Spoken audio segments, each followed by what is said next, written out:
All right, with the combine upon us, we like to gather all of the tidbits and rumors and present them in one segment because it'd be totally ridiculous to do a long form of it. Music, please.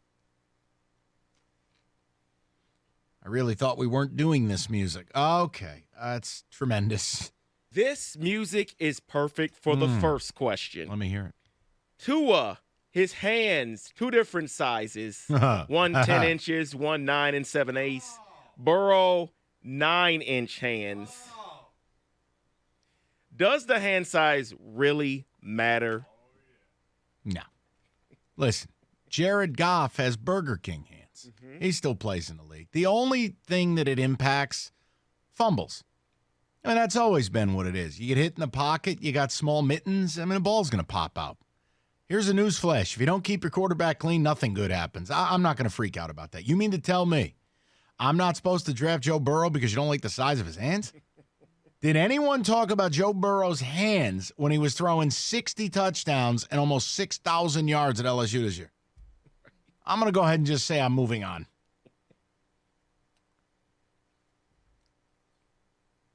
Well, here's a rumor. Brady's agent and the Patriots are supposed to meet during the combine.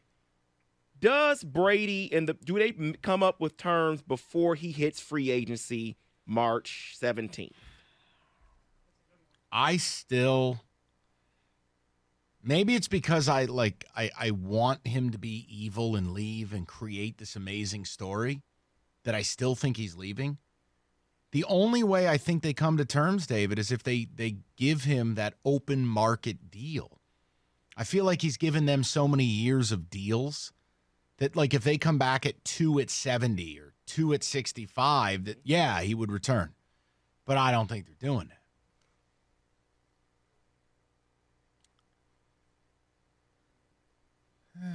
God almighty. You mentioned Chase Young earlier. He's not doing any drills during the combine. He doesn't need to. He looks amazing. Just for our ticket texter from yesterday, is there an injury situation? No. Or is he just content with his draft position and that's why he's not working I think out? he's guaranteed to go number 2 to his hometown team. He's a D.C. kid.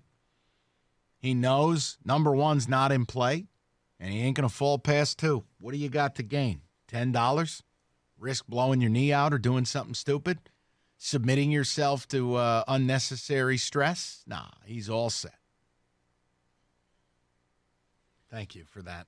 Stefon Diggs erased everything Vikings from his IG account. You know, Sully did the same thing for the station. Bye, Mike. So GM Rick Spielman says that they want Diggs on the roster in 2020. Diggs didn't seem happy most of the season. No, he's miserable. Will he be on another roster in 2020? Okay, you've put me in an impossible situation here because doesn't that seem like there's a come to Jesus meeting?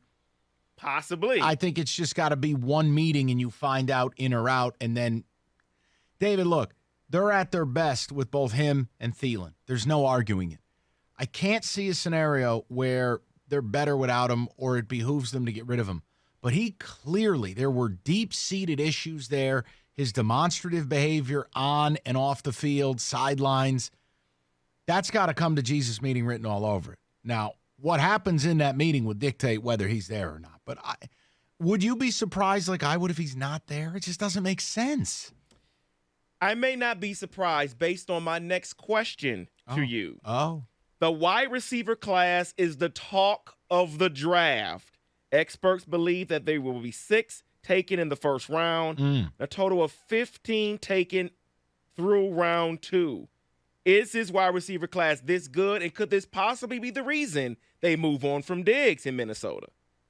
Okay, yes to both. I think this class is every bit the Mike Evans, Odell Beckham Jr., Sammy Watkins year. I mean, this is a big-time class. I mean, Jerry Jeudy is outstanding. CeeDee Lamb is like your 2-yard screen pass for a touchdown legend. Even late in the first round with guys like Chenault from Colorado, Ruggs from Bama. I mean, it is awesome. So, sure, I'll answer yes to both of it there, David. To hell with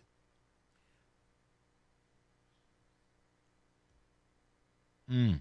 Let's move on to one of Sully's favorite players in the NFL.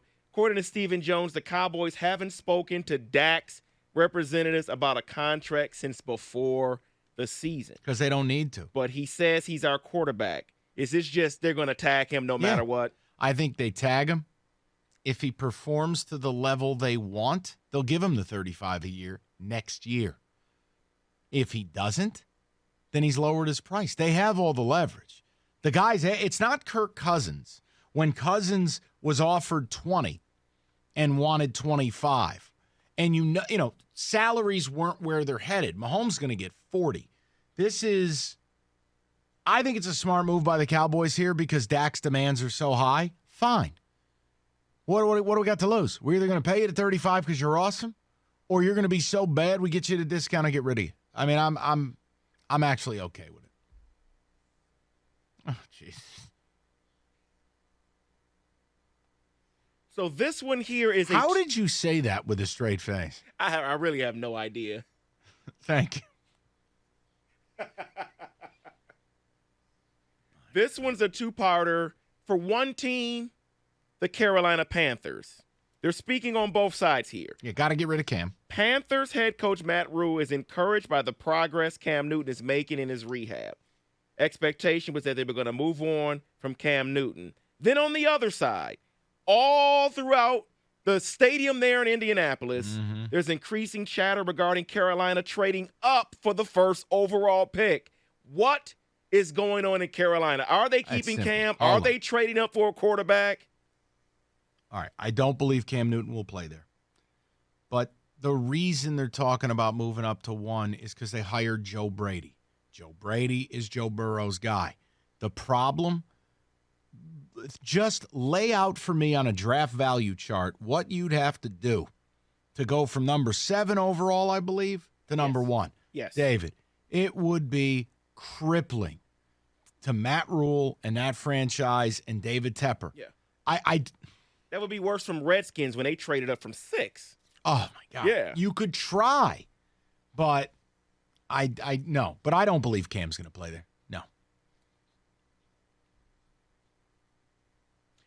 Yeah, wonderful, David. And final one here. I just want your opinion here. This year, the NFL is changing their process of the combine. The drills and everything is in prime time television. I don't like it. You a fan? No, hell no. Because then we don't get the sweet updates during the show.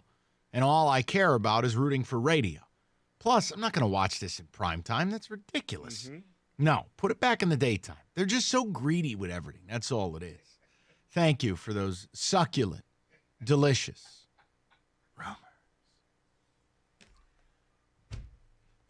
Oh, that's just wonderful.